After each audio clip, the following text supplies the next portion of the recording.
Welcome to మన Bommarillu. Upcoming రివ్యూలోకి వెళ్ళిపోదాం. భాను సంవత్సరికాన్ని జరగనీయకుండా ఆ నింద రుద్రపై వెయ్యాలని వీరు ప్లాన్ చేస్తాడు కదా. ఆ ప్లాన్ తెలుసుకున్న రుద్ర ఒక్కొక్క రౌడీని చితక్కొట్టి ఫైనల్గా వీరుని కూడా చితక్కొట్టి అక్కడి నుండి వెళ్ళిపోతారు. ఫ్యామిలీ అంతా చెరువు వడ్డీకి వచ్చి భాను సంవత్సరికాన్ని చేస్తూ చాలా బాధపడుతూ ఉంటారు. ఇటువైపు రుద్ర దూరంగా వాళ్ళందరినీ చూసి భాను జ్ఞాపకాలని గుర్తు చేసుకొని బాధపడుతూ ఉంటారు. ఇటువైపు వీరు మాత్రం తన దెబ్బలకి వచ్చిన రక్తాన్ని తుడుచుకుంటూ, ఇక ఎవరిలా చేశారు, నేను ప్లాన్ని అమలు చేశాను. ఆ రుద్ర ఇంట్లోనే ఉన్నాడు, గంగ కూడా ఇంట్లోనే ఉంది. ఇప్పుడే కదా నేను ప్రీతికి ఫోన్ చేశాను, ఎవరయ్యుంటుంది అని చెప్పి ఆలోచిస్తూ విసుక్కుంటూ ఉంటారు. భాను సంవత్సరికం పూర్తవుతుంది. ఇక పిండ ప్రదానాలు కూడా అక్కడ చేసి కుటుంబ సభ్యులందరూ ఇక కాకి వస్తుందేమోనని ఎదురు చూస్తూ ఉంటారు. ఏ కాకి రాదు. కానీ పంతులు గారు చెప్తారు, అమ్మ, చనిపోయిన వ్యక్తికి కోరికలు ఉండుంటాయి. ఆ కోరికలు తీరకపోవడంతో అతను ఆత్మగా కాకి రూపంలో కూడా పిండం తినటం లేదు. మీరు ఆ కోరికని మీరే తెలుసుకొని పూర్తి చేయండి అని చెప్పి పంతులు గారు చెప్పడంతో అందరూ బాధగా ఇంటికి చేరుకుంటారు. వాళ్ళు వెళ్ళగానే రుద్ర పంతులు గారి దగ్గరికి వస్తారు. స్వామి, ఈ భాను నా తమ్ముడు అని చెప్పకుండా అతను పిండం ఎందుకు కాకులు తినలేదు అనగానే, చూడండి బాబు, భాను ప్రతాప్కి కావలసిన వ్యక్తి అంటున్నారు కాబట్టి చెప్తున్నాను. తను చిన్న వయసులోనే అకాల మరణం పొందారు. అందుకే అతనికి ఎన్నో కోరికలుంటాయి. ఆ కోరికలన్నీ మనం తెలుసుకొని తీర్చాలి. ఎందుకంటే తను నమ్మి వచ్చిన భార్య, అలాగే తన తల్లిదండ్రులు, తన తోబుట్టిన వాళ్ళు, ఇలా చాలామంది విషయంలో చనిపోయిన వ్యక్తికి చాలా ప్రేమ ఉంటుంది. ఆ ప్రేమ తీర్చలేదే అని మనోవేద పడుతూ ఉంటుంది ఆత్మ. ఆ ఆత్మ సంతృప్తి కలిగితేనే పిండ ప్రదానం సక్రమంగా జరుగుతుంది అని చెప్పి పంతులు చెప్పడంతో పాపం రుద్ర అక్కడి నుండి బాధగా ఇంటికి చేరుకుంటారు. ఇది ఇలా ఉండగా ప్రీతి గదికి ఇటువైపు వీరు వస్తారు. ఏమైందండి, ఏంటి బ్లడ్ అనగానే, ఏం లేదు ప్రీతి, గంగా రుద్ర ఇంట్లోనే ఉండి నిన్ను జాగ్రత్తగా చూసుకున్నారు కదా అనగానే, చాలా జాగ్రత్తగా చూసుకున్నారు. ఇప్పుడే రుద్ర అన్నయ్య బయటికి వచ్చారు. భాను సంవత్సరికం సక్రమంగా జరిగింది కదా, మీరేంటి ఇలా బ్లడ్తో అని అంటుంది. ఇంతలో గంగా రుద్ర లోపలే నవ్వుకుంటూ, గంగా, కొంచెం ఐస్ క్యూబ్ ఇవ్వు అనగానే, సరే సార్ అని చెప్పి ఇక ఫ్రిడ్జ్లో ఐస్ క్యూబ్ ఇస్తుంది. ఇక ఇటువైపు సూర్య అంటారు, అన్నయ్య, పాపం రుద్రబావకి ఆ రౌడీ ఒకతను చాలా కక్షగా కొట్టి వెళ్ళారు. తన నోరంతా అనగానే, నేను వెళ్తాను, ఎందుకంటే నేను వస్తే అలా జరిగేది కాదేమో అనగానే, ఇక శకుంతల, అందుకేనా ఆ రౌడీలని అనగానే, శకుంతల, నువ్వు అంత తక్కువగా రుద్రిని మాట్లాడద్దు. ఎందుకంటే ఎవరు అలా చేశారు అన్నది తెలుసుకోవాలి అంటే పోలీస్ కంప్లైంట్ ఇస్తే అక్కడ సీసీ ఫుటేజు ఎవరని తెలుస్తుంది. ఆల్రెడీ నేను కంప్లైంట్ ఇచ్చాను. మన వెనకాల దొంగలు అయితే ఖచ్చితంగా నగలు తీసుకువెళ్ళేవారు. కానీ వాళ్ళ వెనకాల ఎవరో శక్తి వచ్చి వాళ్ళని అడ్డగించి మనల్ని భాను సంవత్సరికం చేసేటట్టు చేసిందని నాకు అర్థమైంది అని అంటారు రుద్రప్రతాప్. ఇక ఇటువైపు సూర్య, వంశీ, దివ్య, అవును పెదనాన్న, రుద్రనేలాగా ఎవరో మనల్ని కాపాడినట్టున్నారు అని చెప్పి అంటూ ఉంటారు. ఇక అప్పుడే వీరు బయటికి రాగానే, రుద్ర ఆగు అని అంటారు. ఏంటి అనగానే, నీ పళ్ళు రాలకుండా జాగ్రత్తగా ఎవరో కొట్టినట్టున్నారు అని అంటారు రుద్ర. కోపంగా చూస్తూ ఉంటారు. ఎందుకలా చూస్తున్నావు, ఈ ఐస్ క్యూబ్ పెట్టుకో, పళ్ళు జాగ్రత్తగా ఉన్నాయో లేవో చెక్ చేసుకో అని అంటారు. అయ్యో అన్నయ్య, ఏం కాదులే, మేం చూసుకుంటాము అని అంటుంది ప్రీతి. ఇక ఇషిక, ఖచ్చితంగా రుద్రాబావే వచ్చి ఈయన పళ్ళు రాలగొట్టినట్టున్నాడు. అమ్మో, నన్ను కొట్టలేదు అని అనుకుంటుంది ఇషిక. ఇది ఇలా ఉండగా గంగ ఇక ప్రమీల రూమ్కి వెళ్తుంది. ప్రమీల ఏడుస్తూనే ఉంటుంది. అక్క, మీరు ఏడవద్దు. భానుగారి సంవత్సరికం పూర్తయింది. మీరు ఇలా ఇంట్లోనే ఉంటే ఎప్పటికీ ఆయన జ్ఞాపకాలు గుర్తుకొస్తాయి. మీరు కూడా సూపర్ మార్కెట్ రండక్క. అలా మీకు బిజినెస్లో అలవాటు ఉంటుంది. మీరు మీ సొంత కాళ్ళపై మీరు నిలబడచ్చు. ఇలా ఏడుస్తూ ఎంతకాలం అని అంటూ ఉంటుంది. ఇంతలో శకుంతల, రుద్రప్రతాప్ వస్తారు. ప్రమీల, బాధపడద్దు. కన్న కొడుకు చనిపోతే నేను మర్చిపోలేకపోతున్నాను. కట్టుకున్న భర్త కాబట్టి నీకు ఆ జ్ఞాపకాలు జీవితాంతం ఉంటాయి. దేవుడు తలరాతని ఎప్పుడు మార్చలేం కదా అని అంటుంది. ఇంతలో రుద్ర వస్తారు. మార్చచ్చు పెద్దమ్మ అనగానే, ఏమండి, నేను ఏం మాట్లాడుతున్నాడు అనగానే, రుద్ర, ఏం చెప్పాలనుకుంటున్నావు అని అంటారు. పెదనాన్న, మీతో కొంచెం మాట్లాడాలి అని అంటారు. పదరుద్ర అని చెప్పి పక్క గదిలోకి తీసుకెళ్తారు. ఇక రుద్రప్రతాప్ ఇక మొత్తం చెప్తారు. అంటే మన ప్రమీలాకి మనం పెళ్లి చేయాలా అని అంటారు. అవును పెదనాన్న, తన పెళ్ళయి ఏడాది కూడా కాలేదు. కానీ భాను చనిపోయాడు. భాను చనిపోవడంతో తన జీవితమే మూడుబారిపోవాలా అని అంటారు. అవును రుద్ర, ఆడపిల్ల ఎన్నో ఆశలతో అత్తవారింటికొస్తుంది. కానీ తన భవిష్యత్తు ఇలా అయినందుకు నాకు బాధగా ఉంది అనగానే, పెదనాన్న, నేను పంతులు గారిని కనుక్కున్నాను. భాను పిండం కూడా తినకపోవడానికి కారణం మన ప్రమీలానే.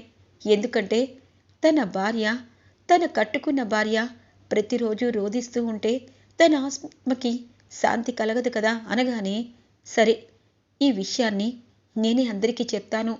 ఒక కోడలిగా కాకుండా కూతురిగా ఈసారి తనకి నా చేతుల మీదే పెళ్లి చేస్తాను. నువ్వు ఈ ఇంటి కోసమే ఆలోచిస్తావని మరోసారి అర్థమైంది అని అంటారు. ఇక రుద్రప్రతాప్. ఇక అందరూ హాల్లోకి వస్తారు. ఏంటండి, ఏంటి ముచ్చట్లు ఆడుతున్నారు?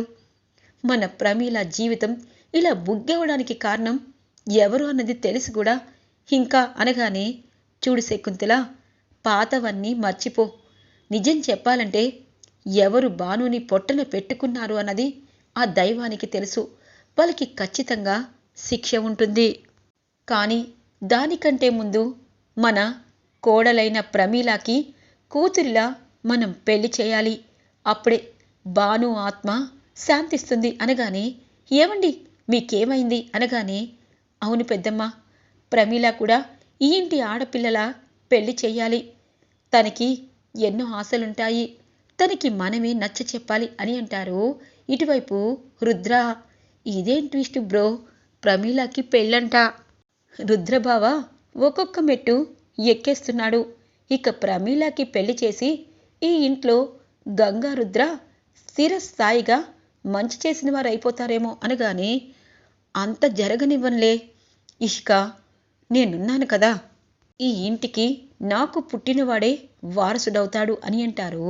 ఇక వీరు. గంగ అంటుంది, అమ్మా, నిజం చెప్పాలంటే అక్కది పెద్ద వయసు కాదు. తనిప్పుడు ఒప్పుకోకపోవచ్చు. కానీ పెళ్లి చేసి అత్తవారింటికి అమ్మలా పంపించారు అనుకో, అక్కడ తన భర్తతో సంతోషంగా ఉంటుంది. అప్పుడు భానుగారి ఆత్మ కూడా శాంతిస్తుంది. తనకు కూడా పిల్లలు పుట్టి తన ఇంట్లో తను ఉంటే మీకు సంతోషం కదే అని అంటుంది గంగా. ఇక శకుంతల అక్కడి నుండి కోపంగా వెళ్ళిపోతుంది. ఇక సూర్య, వంశీ, దివ్య, నిజం చెప్పాలంటే మీరు అనుకున్నది జరిగితే బాగుండన్నయ్యా. ఎందుకంటే భాను అన్నయ్య చనిపోయాక ప్రమీల వదిన చాలా అంటే చాలా ఘోరంగా ఏడుస్తూనే ఉంటుంది. తను మళ్ళీ మామూలు స్థితికి రావాలి, తనకి మంచి పెళ్లి సంబంధం తేవాలి అనగానే, మనందరం ఏకమయ్యి ప్రమీల పెళ్లి చేద్దాము. అలాగే ఇప్పుడు ప్రమీలక్క బాధలో ఉంటుంది, తనని మనమే ఒప్పిద్దాము అని అంటుంది గంగా. గంగా, నువ్వే ప్రమీలని ఒప్పించు, వెళ్ళు అని చెప్పి అంటారు. ఇక రుద్ర ఒక మంచి పెళ్లి సంబంధాన్ని చూస్తారు ప్రమీలాకి. విజయేంద్ర ప్రసాద్ ఇక శకుంతలని ఒప్పిస్తారు. ఇటువైపు రుద్ర మంచి పెళ్లి సంబంధం తేవడంతో గంగ చక్కగా పట్టుచీర కట్టుకొని ప్రమీల దగ్గరికి వెళ్తుంది. వద్దు గంగ, వద్దు, నాకు ఆయనతోనే, నాకు పెళ్లి చెయ్యొద్దు, మీకు దండం పెడతాను అనగానే, చూడక్క, ఆడపిల్లకి పెళ్ళెందుకు చేస్తారో తెలుసా? నాకు మా అమ్మ చెప్పింది. అమ్మ నాన్న తమ వయసు ఈడు జోడు అయిన వారికి ఇచ్చి చేస్తారు. తను ఉన్నా లేకపోయినా ఆ తోడు జీవితాంతం ఉండాలని. ఆ తోడు ఫస్టులోనే కోల్పోయినప్పుడు ఇంకొక పెళ్లి చేసుకుంటే తప్పులేదు. ఎందుకంటే నువ్వు చాలా మంచి మనిషివి, నీకు మంచి తోడు కావాలి. అలాగే పెద్దోరు అందరూ ఒప్పుకున్నారు. పెళ్లి సంబంధానికి అబ్బాయి తరపులు కూడా వస్తారంట. నువ్వు ఇలా ఉండొద్దు అని అంటుంది గంగా. అవును ప్రమీల అని చెప్పి అందరూ అంటూ ఉంటారు. ఇక రుద్ర వీరు దగ్గరికి వస్తారు. ఏంటి, ప్రమీలకి పెళ్లి చేసి ఈ ఇంట్లో స్థానం సంపాదించాలనుకుంటున్నారా? మీరు చేసిన తప్పుని అత్తయ్య ఒప్పుకోరు రుద్ర అనగానే, నువ్వెవరు చెప్పడానికి? నా తమ్ముణ్ణి ఎవడు చంపాడు అన్నది గంగా పోలీస్ కంప్లైంట్ ఇచ్చింది. పోలీస్ కంప్లైంట్ అంటే ఖచ్చితంగా కేసు ఓకే అయ్యింది. ఎవరు చంపారు అన్నది సాక్ష్యాలతో సహా చెప్తే ఈ ఇంట్లో ఎవరు ఉండాలి, ఎవరు పోవాలన్నది డిసైడ్ అవుతుంది. దానికంటే ముందు ఒక ఆడపిల్ల జీవితాన్ని చక్కదిద్దాలనుకుంటున్నాను. చేతనైతే సహాయం చెయ్యి. అంతేగాని పెళ్ళి ఎందుకు, నేను ఈ ఇంట్లో స్థానం సంపాదించుకోవాలనుకోవడం, ఇవన్నీ అవివేకమైన మాటలు. ఎందుకంటే ఈ ఇంట్లో వారసులం మేము. మీరు బయట వారిని ప్రతిసారి నేను గుర్తు చేయను అని అంటారు రుద్ర. అంటే నేను ఇల్లరికి మల్లున్ననా అనగానే, అలా అని ఎందుకనుకుంటావు? ఈ ఇంటి సభ్యుడివే. నాలాగే నువ్వు ప్రమీల పెళ్లి గురించి ఆలోచించి పెళ్లి పెద్దవై చేస్తే ఈ ఇంటి అల్లుడని అనుకోము, ఈ ఇంటి కొడుకు అనుకుంటాను అని అంటారు రుద్ర. సరే సరే, పెళ్లివారు వస్తున్నారా అని అంటారు. వస్తున్నారు అని చెప్పి ఇక రుద్ర తెస్తున్న సంబంధాన్ని ముందే తెలుసుకొని వీరు ఒక ఫేక్ పెళ్లి కొడుకుని రెడీ చేసి ఇక అందరి ముందు రుద్ర గంగ ఇక నవ్వుల పాలు అవ్వాలని ఒక పనికి మాలిన సంబంధాన్ని ఓకే చేసి, రుద్ర అనుకున్న సంబంధం కాకుండా ఒక ఫేక్ పెళ్లి కొడుకుని ఇక రావడానికి అన్నీ సిద్ధం చేస్తారు. ఇదిగో రుద్ర, ఈ వీరు గురించి నువ్వు చాలా తక్కువ అంచనా వేస్తున్నావు. నువ్వు చేసే ఏ పనైనా అది నవ్వుల పాలు చేసి నిన్ను నమ్మకుండా ఉండాలని చేయడమే ఈ వీరు లక్ష్యం.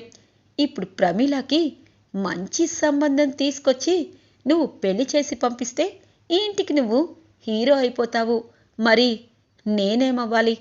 నా కేసులన్నీ తిరగదోడి ఓ గంగా నువ్వు నన్ను ఏదో చేయాలనుకుంటున్నారు. దానికంటే ముందు మీకు నేను చేస్తాను అని అనుకుంటారు ఇక వీరు. ప్రమీల ఇక చీర కట్టుకోకుండా బాధపడుతూ ఉంటే శకుంతల వస్తుంది. అందరూ పక్కకి నడవండి అని అంటుంది.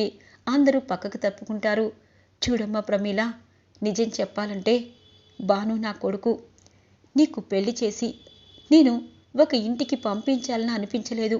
కానీ నువ్వు కూడా ఆడపిల్లవే, నువ్వు కోరికలుంటాయి. అలాగే నీకు నచ్చితేనే పెళ్లి చేసుకో. మంచి పెళ్లి సంబంధం తీసుకొచ్చాము. నువ్వు కూర్చొని నీ అభిప్రాయాలు అలాగే అతని అభిప్రాయాలు కలిస్తేనే పెళ్లి చేసుకో. నువ్వు నా కోడలివి కాదు, కూతురివి. ఈ అమ్మ మాట నువ్వు ఒప్పుకోవాలి అనగానే, అత్తయ్య అని చెప్పి పాపం హక్ చేసుకుని ఏడుస్తూ ఉంటుంది. గంగా ఇక ప్రీతి వీళ్ళందరూ పాపం బాధపడుతూ ఉంటారు. ఇషిక అనుకుంటుంది, అబ్బో ఈ ఓవర్ యాక్షన్కి ఏం తక్కువ లేదు. ఈ బ్రో ఏదో చేస్తానన్నాడు, ఫేక్ పెళ్లి కొడుకుని తీసుకొస్తాను అన్నాడు. రుద్ర గంగ నవ్వులు పాలవుతారు అన్నారు. ఇక్కడ అదేమి జరగదేమో అని అనుకుంటుంది ఇషిక. ఇక ప్రమీలాకి శకుంతలానే పట్టు చీర కడుతుంది. తల్లో పూలు పెడుతుంది. ఇక నుదుటకి తిలకం దిద్దుతుంది. ఇక దేవుడి దగ్గరికి వెళ్ళి గాజులు వేసి, చూడు ప్రమీల, ఇకపై నువ్వు ఈ ఇంటి కోడలివి కాదు, కూతురివి. పెళ్లివారు వచ్చారు, నిన్ను అక్కడికి తీసుకువెళ్ళాలి. గంగ తన్ని తీసుకురా అని చెప్పి శకుంతల అక్కడి నుండి హాల్లోకి వస్తుంది. ఇక రుద్ర చెప్పినట్టే ఒక ఫేక్ పెళ్లి కొడుకు వస్తూ ఉంటే రుద్ర ఇక అనుకుంటారు, వీరు నువ్వు మా ప్లాన్ని తిప్పికొడితే నేను నిన్ను ఇంటి నుండి పంపించను, బుద్ధి వచ్చేలా చేస్తాను అని చెప్పి తను అనుకున్న ఒక మంచి పెళ్లి సంబంధాన్ని ఇక ఫేక్ పెళ్లివారిని పక్కకి తప్పించి తీసుకొని వస్తారు రుద్ర. ఇక పెళ్లివారికి అమ్మాయి నచ్చుతుంది, కుటుంబం నచ్చుతుంది, అలాగే ఒక ఆడపిల్లకి జీవితాన్ని ఇచ్చానని సంతృప్తి ఉంది అని చెప్పి పెళ్లి కొడుకు చెప్పడంతో శకుంతల, విజయేంద్ర ప్రసాద్ అందరూ హ్యాపీగా ఫీల్ అవుతారు. ఏంటి, నేను ఫేక్ పెళ్లి కొడుకుని అరేంజ్ చేస్తే వీడిలా మాట్లాడుతున్నాడు, బ్రో నువ్వు బాగా ట్రైనింగ్ ఇచ్చావు, వాళ్ళు ఫేకే కదా అని అంటుంది. ఫేకే ఇష్క, నువ్వేమీ కంగారు పడద్దు, పెళ్ళయ్యాక ప్రమీల జీవితం రెండోసారి నాశనం చేస్తే అప్పుడు రుద్రని శాశ్వతంగా ఇంటి నుండి గెంటేస్తారు అత్తయ్య అని అంటారు వీరు. ఈరోజు రివ్యూ ఇలా ఇంట్రెస్టింగ్గా ఎండ్ అవుతుంది ఫ్రెండ్స్. రాబోయే రివ్యూ కోసం మా ఛానల్ని సబ్స్క్రైబ్ చేసుకోండి. Thanks for watching friends.